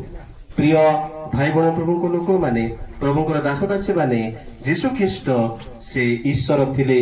ଯୀଶୁଖ୍ରୀଷ୍ଟଙ୍କର ଈଶ୍ୱରତ୍ୱକୁ ଏଇ କୁନ୍ଦୁରୁ କଣ କରୁଛି? ପରିପ୍ରକାଶ କରୁଛି। ଏଇଟା ଆମେ ସମସ୍ତେ ଜାଣିବା ପାଇଁ ଚେଷ୍ଟା କରିବା ଆବଶ୍ୟକ ରହିଛି। ପ୍ରିୟ ଭାଇ ଭଉଣୀ ମାନେ, ପ୍ରଭୁଙ୍କର ଲୋକମାନେ, ପୁରାତନ ନିୟମରେ ଅନେକ ଲେଖକ ମାନେ, ଭବିଷ୍ୟତ ବକ୍ତା ମାନେ ଯୀଶୁଖ୍ରୀଷ୍ଟଙ୍କର ଈଶ୍ୱରତ୍ୱ ବିଷୟରେ ବର୍ଣ୍ଣନା କରିଛନ୍ତି। ସମୟ ନାହିଁ, ମୁଁ ବେଶୀ କହିବା ପାଇଁ ଚାହୁଁନାହିଁ। ଯଦି ଆପଣମାନେ ଦେଖିବେ ତେବେ ଗୀତ ସଂହିତା 2:1-7 ମଧ୍ୟରେ ଯୀଶୁଖ୍ରୀଷ୍ଟଙ୍କର ଈଶ୍ୱରତ୍ୱ ସମ୍ପର୍କରେ ପ୍ରକାଶ କରାଯାଇଛି। ଯୀଶୁଖ୍ରୀଷ୍ଟଙ୍କର ଈଶ୍ୱରତ୍ୱକୁ ପ୍ରକାଶ କରାଯାଇଛି। ଏମିତିକି ଯେ ପରମେଶ୍ୱର ନିଜେ ସେଇ 7 ପଦରେ, ତୁମ୍ଭେ ଆମ୍ଭର ପୁତ୍ର, ଆଜି ଆମ୍ଭେ ତୁମ୍ଭଙ୍କୁ ଜନ୍ମ ଦେଲୁ। ପରମେଶ୍ୱର ଯୀଶୁଖ୍ରୀଷ୍ଟଙ୍କୁ ଜଗତ ମଧ୍ୟରେ ଜନ୍ମ ଦେଇଛନ୍ତି। ତୁମ୍ଭେ ଆମର ପୁତ୍ର, ଆଜି ଆମ୍ଭେ ତୁମ୍ଭଙ୍କୁ ଜନ୍ମ ଦେଲୁ, ଏଇ କଥା କୁହାଯାଇଛି। ଏବଂ ଯୀଶୁ ଖ୍ରୀଷ୍ଟଙ୍କର ଈଶ୍ୱରତ୍ଵ ଯଦି ବୁଝିବା ପାଇଁ ଚାହୁଁଛନ୍ତି 1 ରୁ 7 ଯାଇ ପଢିବେ ଗୀତ ସଂହିତା। ସମୟ ନାହିଁ ତେଣୁ ମୁଁ କହିବା ପାଇଁ ଚାହୁଁନାହିଁ। ପ୍ରିୟ ଭାଇ ଭଉଣୀମାନେ, ଗୀତ ସଂହିତା 45 ର 6-7 ମଧ୍ୟ ଯୀଶୁ ଖ୍ରୀଷ୍ଟଙ୍କର ଈଶ୍ୱରତ୍ଵ ବିଷୟରେ ପ୍ରକାଶ କରାଯାଇଛି। ପିତା ଈଶ୍ୱର ପୁତ୍ରଙ୍କୁ ଈଶ୍ୱର ଭାବେ କଣ କରୁଛନ୍ତି? ଚିହ୍ନଟ କରୁଛନ୍ତି। ଗଡ୍ ଦ ଫାଦର, ପିତା ପରମେଶ୍ୱର ଯୀଶୁ ଖ୍ରୀଷ୍ଟଙ୍କୁ ଈଶ୍ୱର ଭାବରେ ସେ ଚିହ୍ନଟ କରୁଛନ୍ତି। ଏହି ପଦକୁ ଯଦି ଆମମାନେ ଭଲ ଭାବରେ ନିରୀକ୍ଷଣ କରିବେ, ଯୀଶୁ ଖ୍ରୀଷ୍ଟ ସେ ଈଶ୍ୱର ଥିଲେ। ପ୍ରିୟ ଭାଇ ଭଉଣୀ ପ୍ରଭୁଙ୍କ ଲୋକମାନେ, ଗୀତ ସଂହିତା 72 ର 17 ପଦରେ ଯୀଶୁଙ୍କ ନାମ ଚିରସ୍ଥାୟୀ ଏବଂ ଆଶୀର୍ବାଦରେ ପରିପୂର୍ଣ୍ଣ। ଯୋଉମାନେ ସେ ନାମକୁ ଗ୍ରହଣ କରିବେ ସେମାନେ ଆଶୀର୍ବାଦର ଆକର ହେବେ, ସେ କଥା କୁହାଯାଇଛି। ଏବଂ ସେଇ ନାମକୁ ସମସ୍ତେ ଧନ୍ୟ ଧନ୍ୟ ବୋଲି କଣ କରିବେ? ପ୍ରଶଂସା ଗାନ କରିବେ। ଯୀଶୁ ଖ୍ରୀଷ୍ଟ ସେ ଈଶ୍ୱର। ପ୍ରିୟ ଭାଇ ଭଉଣୀ ମାନେ, ପ୍ରଭୁଙ୍କର ଲୋକମାନେ, ଏଇଟା ସମସ୍ତେ ଆମେ ଜାଣିବା ପାଇଁ ଚେଷ୍ଟା କରିବା, ଜାଣିବା ପାଇଁ ଆମେ ଚେଷ୍ଟା କରିବା ଦରକାର। ଆମେ ବୁଝିବା ଦରକାର ଯେ ଯୀଶୁ ଖ୍ରୀଷ୍ଟ ଶତକଡ଼ା 100% ଈଶ୍ୱର ଥିଲେ, ଶତକଡ଼ା 100% ମଧ୍ୟ ସେ ମନୁଷ୍ୟ ଥିଲେ। ଆଉ କୁନ୍ଦୁରୁ ଯୀଶୁ ଖ୍ରୀଷ୍ଟଙ୍କର ଈଶ୍ୱରତ୍ୱକୁ ପ୍ରକାଶ କରେ। ଯୀଶୁ ଖ୍ରୀଷ୍ଟ ଯେ ପ୍ରକୃତରେ ସେ ପରମେଶ୍ୱରଙ୍କ ଠାରୁ ଜାତ, ପରମେଶ୍ୱର ତାଙ୍କୁ ଜଗତକୁ ପଠେଇଥିଲେ, ସେ ଈଶ୍ୱରଙ୍କର ପୁତ୍ର ବୋଲି ସେ ଖ୍ୟାତ ହେବେ। ଯିଶାୟ ତାର 7:14 କଥା ସମସ୍ତେ ଆମେ ଜାଣିଛୁ, ବେଶୀ କହିବା ଦରକାର ନାହିଁ ମତେ। ମିକା 5:2 ବେଶୀ କହିବା ଦରକାର ନାହିଁ, ସମସ୍ତେ ସବୁ ପ୍ରଚାରକ ପ୍ରଚାର କରୁଛନ୍ତି, ତେଣୁ ମତେ ବେଶୀ ବ୍ୟାଖ୍ୟା କରିବା କିଛି ଆବଶ୍ୟକ ନାହିଁ। ଜଣେ କନ୍ୟା ଗର୍ଭବତୀ ହେଲେ ଏକ ପୁତ୍ର ପ୍ରସବ କରୁଛନ୍ତି। ଜଣେ କନ୍ୟା ଗର୍ଭବତୀ ହେଇକି ପୁତ୍ର, କନ୍ୟା କେବେ ଗର୍ଭବତୀ ହେବେ? କନ୍ୟା କିଏ? ହୁ ଇଜ ଏ ଭର୍ଜିନ୍। କନ୍ୟା ମାନେ କିଏ? ସ୍ତ୍ରୀ ମାନଙ୍କର 3ଟା ଷ୍ଟେଜ ଅଛି। କନ୍ୟା, ଭାଇ ଭଉଣୀ ପ୍ରଭୁଙ୍କ ଲୋକମାନେ, କନ୍ୟା, ତାପରେ ଭାର୍ଯ୍ୟା, ସ୍ତ୍ରୀ। ମନେ ରଖନ୍ତୁ, ଭାର୍ଯ୍ୟା ରୂପୀ କନ୍ୟା ମାନେ ଭର୍ଜିନ୍, କୁମାରୀ କନ୍ୟା। ମନେ ରଖନ୍ତୁ, ଇଂଲିଶ ରେ ହେଲେ ବୁଝିପାରିବେ ଆପଣ ମାନେ। ବ୍ରାଇଡ ମାନେ ଯୋଉ ଝିଅ ବିବାହ କରିବା ପାଇଁ ସୁସଜ୍ଜିତ ହେଇଥାଏ ତାକୁ ବ୍ରାଇଡ ବୋଲିକି କୁହାଯାଏ। ତାପରେ ସେ ସ୍ତ୍ରୀ ହୁଏ, ବିବାହ ହେଲା ପରେ ସେ କଣ ହୁଏ? ସ୍ତ୍ରୀ ହୁଏ। କନ୍ୟା କେବେ ସନ୍ତାନ ଜାତ କରିପାରିବ ନାହିଁ। ଆଜିକାଲି ଦୁନିଆରେ ଏଇଟା ସମ୍ଭବ। କନ୍ୟା ନ ବିବାହ ବି ଲୋକ ଜନ୍ମ ଦେଇ ଦିଅନ୍ତି। କିନ୍ତୁ ଯୀଶୁ ଖ୍ରୀଷ୍ଟଙ୍କର କଥା ଦେଖ, ଜଣେ କନ୍ୟା ଗର୍ଭବତୀ ହୋଇ ଏକ ପୁତ୍ର ପ୍ରସବ କରିବେ। ସେ କନ୍ୟା, ଗ୍ରୀକ ଭାଷାରେ ଯୋଉ କଥା କୁହାଯାଇଛି, ଏଇଟା ଗୋଟେ ଅବିବାହିତ ସ୍ତ୍ରୀ କଥା କୁହାଯାଇଛି।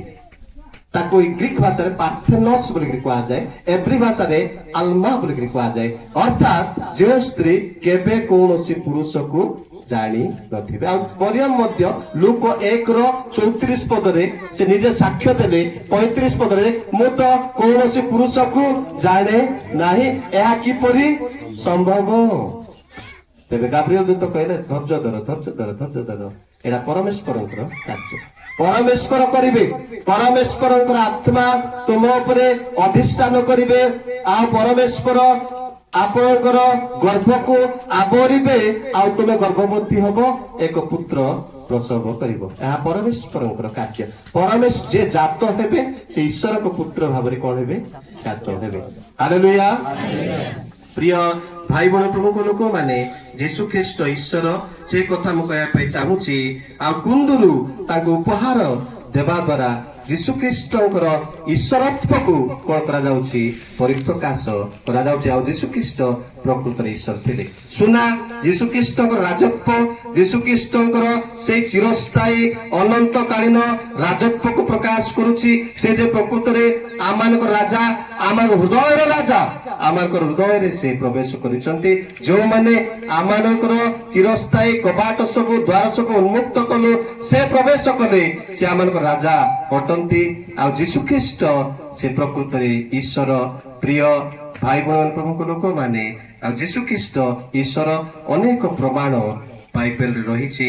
ମୁଁ ସେ କଥା କହୁଥିଲି ଯେ ପୁରାତନ ନିୟମରେ ବିଭିନ୍ନ ସ୍ଥାନରେ ଯୀଶୁ ଖ୍ରୀଷ୍ଟଙ୍କର ବିଷୟରେ କୁହାଯାଇଛି ଯେ ଯୀଶୁ ଖ୍ରୀଷ୍ଟ ଈଶ୍ୱର। ଦାନିଏଲ ତାର 7:13-14 ପଦରେ ଲେଖାଯାଇଛି। ଜିରେମିୟ 23:5-6, ଜିକରିୟ 9:9-14। ମୁଁ ସମୟ ନଥିବାରୁ ଟିକେ ସ୍ପିଡରେ ଯାଉଛି ଯେ ଯୀଶୁ ଖ୍ରୀଷ୍ଟଙ୍କୁ ଈଶ୍ୱର ଭାବରେ ଅତି ସ୍ପଷ୍ଟ କରାଯାଇଛି ବାଇବେଲରେ। ବିଭିନ୍ନ ବକ୍ତା, ବିଭିନ୍ନ ଲେଖକ, ବିଭିନ୍ନ ପଣ୍ଡିତ ମାନେ ଯୀଶୁ ଖ୍ରୀଷ୍ଟ ପ୍ରକୃତରେ ଯେ ଈଶ୍ୱର, ବିଭିନ୍ନ ହିଷ୍ଟୋରିଆନ୍ସ, ଐତିହାସିକ ମାନେ ସେମାନେ ଉପସ୍ଥାପନ କରିଛନ୍ତି। ଆଉ ଯୀଶୁ ଖ୍ରୀଷ୍ଟ ଈଶ୍ୱର, ଆଉ କୁନ୍ଦୁରୁ ତାଙ୍କୁ ଉପହାର ସ୍ୱରୂପେ ଦିଆଗଲା। ଆଉ ଯୀଶୁ ଖ୍ରୀଷ୍ଟଙ୍କର ଈଶ୍ୱରତ୍ଵ ଏଥି ଦ୍ୱାରା ପ୍ରକାଶିତ ହେଉଛି। Hallelujah, hallelujah. ଶେଷ କଥା ମୁଁ କହିବି, ଭାଇ ଭଉଣୀ, ପ୍ରଭୁଙ୍କ ଲୋକମାନେ, ପ୍ରଭୁଙ୍କର ଦାସଦାସୀ ମାନେ, ଆଉ ଯୀଶୁ ଖ୍ରୀଷ୍ଟ ମଧ୍ୟ ଈଶ୍ୱର ନିଜେ ନିଜକୁ ପ୍ରମାଣିତ କରିଥିଲେ। ନିଜେ ମଧ୍ୟ କହିଥିଲେ, ଅନେକ ସମ୍ପ୍ରଦାୟର ଲୋକମାନେ ଆପଣମାନଙ୍କୁ ପ୍ରଶ୍ନ କରିବେ ଯେ ଯୀଶୁ ଖ୍ରୀଷ୍ଟ କେବେ ଆପଣଙ୍କୁ ଈଶ୍ୱର ଭାବରେ ପ୍ରତିଷ୍ଠା କରିଥିଲେ କି?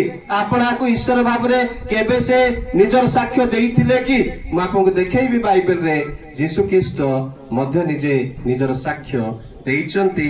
ପ୍ରିୟ ଭାଇ ଭଉଣୀ ମାନେ, ପ୍ରଭୁଙ୍କ ଲୋକମାନେ, ମାଥ୍ୟୁ 18:20 ପଦ, 28:20 ପଦ, ଯୋହନ 3:13 ପଦରେ ଯୀଶୁ ଖ୍ରୀଷ୍ଟଙ୍କର ସେଇ କଣ ନା ଯୀଶୁ ଖ୍ରୀଷ୍ଟ ଯେ ସେ ସର୍ବପରିସ୍ଥ ଈଶ୍ୱର, ଯୀଶୁ ଖ୍ରୀଷ୍ଟ ସବୁ ସ୍ଥାନରେ ଉପସ୍ଥିତ ଈଶ୍ୱର। ଈଶ୍ୱରଙ୍କର ଆତ୍ମା ନଥିଲେ ଯଦି ଜଣେ ଲୋକ ଈଶ୍ୱର ନୁହନ୍ତି, ସେ ସବୁ ସ୍ଥାନରେ ଉପସ୍ଥିତ ହେଇପାରିବେ ନାହିଁ।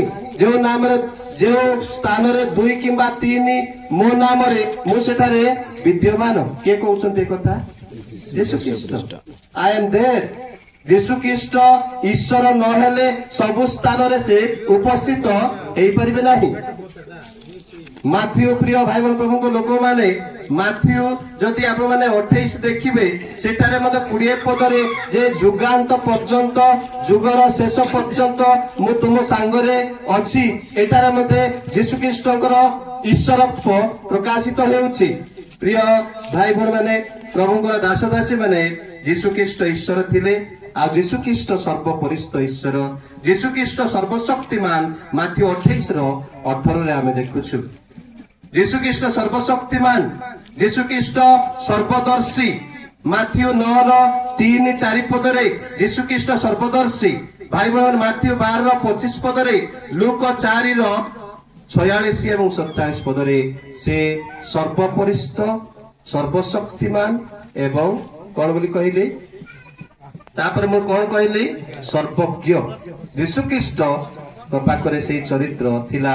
ପ୍ରିୟ ଭାଇ ଭଉଣୀ ମାନେ, ପ୍ରଭୁଙ୍କର ଲୋକମାନେ, ଆଉ ଯୀଶୁ ଖ୍ରୀଷ୍ଟଙ୍କ ପାଖରେ ମଧ୍ୟ ଶରୀର ଓ ଆତ୍ମାକୁ ବଧ କରିବାର କ୍ଷମତା ଥିଲା।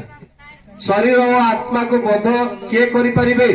ଆପଣ ଚାହିଁଲେ କାହାକୁ ଚାକୁ ମାରିକି ମାରି ଦେଇପାରିବେ, କାହାକୁ ଆପଣ ଭୁଷିକି, କାହାକୁ ଗୁଳି କରିକି, କାହାକୁ ହାଣିକି, କାହାକୁ ବିଷ ଦେଇକି ଆପଣ ମାରିପାରିବେ। କିନ୍ତୁ ଯୀଶୁ ଖ୍ରୀଷ୍ଟଙ୍କ ପାଖରେ ଶରୀର ଏବଂ ଆତ୍ମା ଉଭୟକୁ ନଷ୍ଟ କରିବାର କ୍ଷମତା ଅଛି। ବାଇବେଲରେ ଅତି ସ୍ପଷ୍ଟ ଭାବରେ ପ୍ରକାଶ କରାଯାଇଛି। ପ୍ରିୟ ଭାଇ ଭଉଣୀ, ପ୍ରଭୁଙ୍କ ଲୋକମାନେ, ଯୋହନ 5:24, 28, 29 ପଦରେ ସେ କଥା କୁହାଯାଇଛି। ଆଉ ଯୀଶୁ ଖ୍ରୀଷ୍ଟ ହିଁ એકમાત્ર ବ୍ୟକ୍ତି ଯେ ପାପ କ୍ଷମା କରିପାରିବେ। ପାପ କ୍ଷମା କରିବା ପାଇଁ ଜଣେ ଲୋକ ଅଭିଷିକ୍ତ ହେଇକି ଆସିଥିଲେ, ସେ ହେଉଛନ୍ତି ଆମମାନଙ୍କର ତ୍ରାଣକର୍ତ୍ତା ପ୍ରଭୁ ଯୀଶୁ ଖ୍ରୀଷ୍ଟ। ପ୍ରିୟ ଭାଇ ଭଉଣୀ ମାନେ, ପ୍ରଭୁଙ୍କ ଲୋକମାନେ, ଯୀଶୁ ଖ୍ରୀଷ୍ଟ ସେ ଈଶ୍ୱର। ଏଇ କଥା ମୁଁ କହିବା ପାଇଁ ଚାହୁଁଛି, ସେ ପାପ କ୍ଷମା କରିବା ପାଇଁ କରିପାରନ୍ତି। ଆଜି ମୋର ପାପ କ୍ଷମା କରିପାରନ୍ତି, ଆମମାନଙ୍କର ପାପ ସେ କ୍ଷମା କରିପାରନ୍ତି, ଆମମାନଙ୍କର ପାପ ସେ କ୍ଷମା କରିଛନ୍ତି। କ୍ଷମା କରିବାରୁ ଆଜି ଆମମାନଙ୍କ ସମ୍ମୁଖରେ ମୁଁ ଠିଆ ହେଇଛି ତାଙ୍କର ପବିତ୍ର ବାକ୍ୟରୁ, ସେଇ ସ୍ୱର୍ଗୀୟ ବାକ୍ୟରୁ କିଛି କହିବା ପାଇଁ। ସେ କ୍ଷମା କରନ୍ତି, କ୍ଷମାବାନ ପରମେଶ୍ୱର। ତାଙ୍କ ନିକଟକୁ ଆସନ୍ତୁ, ସେ କ୍ଷମା କରିବେ।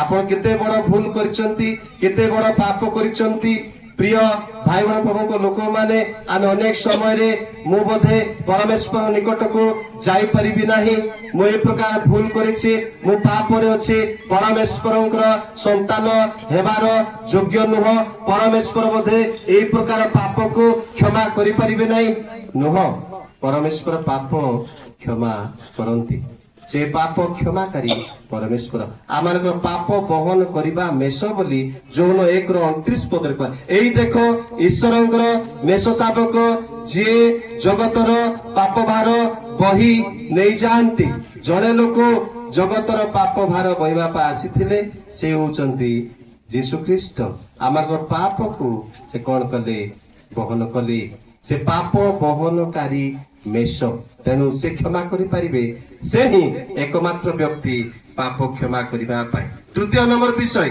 शेष कथा व्याख्या करेंगे नहीं जे गंधरस कौन गंधरस प्रिय भाई बहन प्रभु लोक मैंने यहाँ गोटे कौन बास्ना तेल सदृश तेल सुबासित तेल एरोमेटिक ऑयल बोलिक देखुली बास्ना तेल जो ठारे के सुबास कौन हुए प्रचलित हुए एवं सुबासित हुए सही तेल सही प्रकार तेल जोटा को इंग्राजी भाषा रे मार बोलिक कहा जाए यीशु ख्रीष्ट को से पंडित माने उपहार सदृश देइथिले सुना जन राजा को दिया जाए आ यीशु ख्रीष्ट प्रकृत रे राजा मानक राजा एवं कुंदुरु तांकर ईश्वरत्व को बुझाए से जे प्रकृत रे शतकड़ा 100 भाग ईश्वर थिले एवं शतकड़ा 100 भाग से मध्य मनुष्य थिले सेटा को बुझाए एवं मार ए जो गंधरस कौन सेटा टिके मु कहिबी तापर समाप्त करिबी प्रिय भाई बहन प्रभु को लोक माने ए गंधरस एटा यीशु ख्रीष्टंकर सुबास एटा यीशु ख्रीष्टकर मृत्यु एवं पुनरुत्थान को बुझाए यीशु ख्रीष्ट जे मृत्युवरण करने द्वारा परमेश्वर नासिका मंदिर रे सुबास प्रवेश करैथिले परमेश्वर संतुष्ट होइथिले परमेश्वर सुबासित होइथिले ताकर मृत्यु एवं पुनरुत्थान द्वारा परमेश्वर पुत्र से मृत्युवरण कले प्रिय भाई बहन प्रभु लोक माने से जगत को मरिबा पय आसिले आमे बचिबा पय आसु यीशु ख्रीष्ट मरिबा पय आसिले यीशु ख्रीष्ट से मरिबा पय आसिले जन्म नेले रोम आप माने जदि प्रकाशित 1:18 पद देखिबे देखो आम्भे कोन बोली कहा जाईछि मृत हेलो पढ़ो भय कर नाही हां आम्भे प्रथम ओ शेष हाँ। पुणी स्वयं जीवी भय कर नाही आम्भे प्रथम ओ शेष स्वयं जीवी यीशु ख्रीष्ट स्वयं जीवी से ईश्वर एठी मध्ये तांकर ईश्वरत्व प्रकाशित हेउची जे तांको केही उठेई नांती से निजे उठुचंती स्वयं जीवीर अर्थ निजे से अपना जीवन दान करी निजे से उत्थापित हेउचंती आम्भे मृत हेलु आउ देखो देखो आम्भे जुगे जुगे जीवित अटु देखो आम्भे जुगे जुगे जीवित अटु यीशु ख्रीष्ट मले पुनरुत्थित हेले प्रथम कोरिन्थिय 15:34 पदरे जोहन 11:25 पदरे जे यीशु ख्रीष्ट कहले मो पुनरुत्थान और जीवन जे मोठारे विश्वास करिवो से यद्यपि मरिबो तथापि से बंचिबो यीशु ख्रीष्ट मरिबा द्वारा प्रिय भाई बहन प्रभु को लोक माने आमाने परित्राण पाइलु आमे जीवन पाइलु आमान को अनंत जीवन दिया गला यीशु ख्रीष्ट से मूल्य देले जौन 19:30 पदरे संपूर्ण मूल्य देवा द्वारा मु क्रय करा गली पापर दासत्व बंधन मते मुक्ति कले प्रथम पितर 1:18-19 पदरे से सुना कि रूपा द्वारा से मते क्रय करि नाहंती आपणार बहुमूल्य रक्त देई मते से क्रय करिसंती यीशु ख्रीष्टकर मरण मो पई आशीर्वादर कारण यीशु ख्रीष्ट मले मो जीवन पाइली से मते प्रचुर जीवन देवा पाई जगत को आसीथिले जोहन 10:10 पदरे प्रचुर जीवन चोर केवल चोरी एवं बध विनाश करने को आसे मात्र मो तमानको प्रचुर जीवन देवा पाई आसीअछि Jesus came so that I can get the abundance of life मो जीवनर पूर्णता अनंत जीवन पाइबा पाई मते प्रचुर जीवन देवा पाई यीशु ख्रीस्ट आसीथिले प्रिय भाई भो माने प्रभुंकर लोक माने से आमको क्रय कले मूल्य देकी प्रेरित 20:28 से किणिले आम मानकु आपणार बहुमूल्य रक्त देकी से क्रय करिसंती एवं से आमको ईश्वर सहित पुनर्मिलन करिसंती। द्वितीय कोरिन्थीय तार 5:29 पदरे एवं प्रिय भाई बहन प्रभु लोक माने से आमको स्वर्गीय शांति प्रदान कले से मरिबा द्वारा आमने स्वर्गीय जीवन पाइलु स्वर्गीय शांति आमने पाइलु। जोहन 14:27 पदरे स्वर्गीय जीवन से अनंत शांति आमको प्रदान कले। प्रिय भाई बहन प्रभु लोक माने तेणु यीशु ख्रीस्ट निकट को जीवा आमे आज्ञा तो अलरेडी कहले से मरिबा द्वारा मृत्युर शक्ति को से विनाश कले। प्रिय भाई बहन प्रभु लोक माने प्रथम कोरिन्थीय 15:55-56 पदरे रे मृत्यु काई तोर नाहुण रे मृत्यु काई तोर बल जय मृत्यु को ग्रास करी अछि। यीशु ख्रीस्ट मरिबा द्वारा गंधरस यीशु ख्रीस्ट मृत्यु को बुझाए ताकर पुनरुत्थान को बुझाए से मरिबा द्वारा आमानक पई कोन लाभ होला से कथा कहूची मु प्रचुर जीवन पाउची मु अनंत जीवन पाउची। तेणु प्रिय भाई बहन माने यीशु ख्रीस्ट निकट को जीवा यीशु ख्रीस्ट निकट को जीवा से डाकुचंती ए परिश्रांत भारग्रस्त लोक समस्ते मो निकट को आस माथ्यू 11:28 पदरे मु तुमମାନଙ୍କୁ विश्राम देवी यीशु ख्रीस्ट निकट को जीवा। भाई बहन प्रभु लोक माने रामनुगुड़ा अंचल भाई बहन माने जदि कही ए पर्यंत से अनुग्रह दान यीशु ख्रीस्ट से मले आमानक पाए मूल्य देबा पाए आमानकर प्रायश्चित निमंते आमानको अनंत जीवन देबा पाए ईश्वरक सहित सम्मिलित करबा पाए जदि ए वाक्य बुझिले तबे यीशु ख्रीस्ट को विश्वास करंतु यीशु ख्रीस्ट को ग्रहण करंतु से आज आप मानकु अनंत जीवन देबा पाई जगत मध्य को आसीचंती। समस्त आमे चक्षु बंद करिबा प्रिय भाई बहन प्रभु लोक माने आमे चक्षु बंद करिबा जदि आमानक मध्य रे ए प्रकार केही अछंती यीशु ख्रीस्ट को स्वीकार करिबा पाई यीशु ख्रीस्ट जे ईश्वर पुत्र से ईश्वर थिले से राजा मानक राजा थिले मो पाए मृत्युवरण कले से गंधरस से आमानक पाए जीवन देले आउ से तांकर मृत्यु परमेश्वरंकर सुगंधी नैवेद्य सदृश्य हला। जदि एइटा विश्वास करूचंती बापा की माँ भाई बहन माने पिला माने जो माने वाक्य बुझिचंती जदि आज यीशु ख्रीस्ट गडार परित्राण पाइबा पाई चाहुचंती अनंत जीवन पाइबा पाई चाहुचंती पापर उद्धार पाइबा पाई चाहुचंती स्वर्ग राज्यर नागरिक हेबा पाई चाहुचंती स्वर्ग राज्यर से जीवन पुस्तक रे आपकर नाम लिखित हेउ बोली आपण इच्छा करूचंती तेबे ठिया हुंतु किबा हाथ देखांतु आमे प्रार्थना करिवो।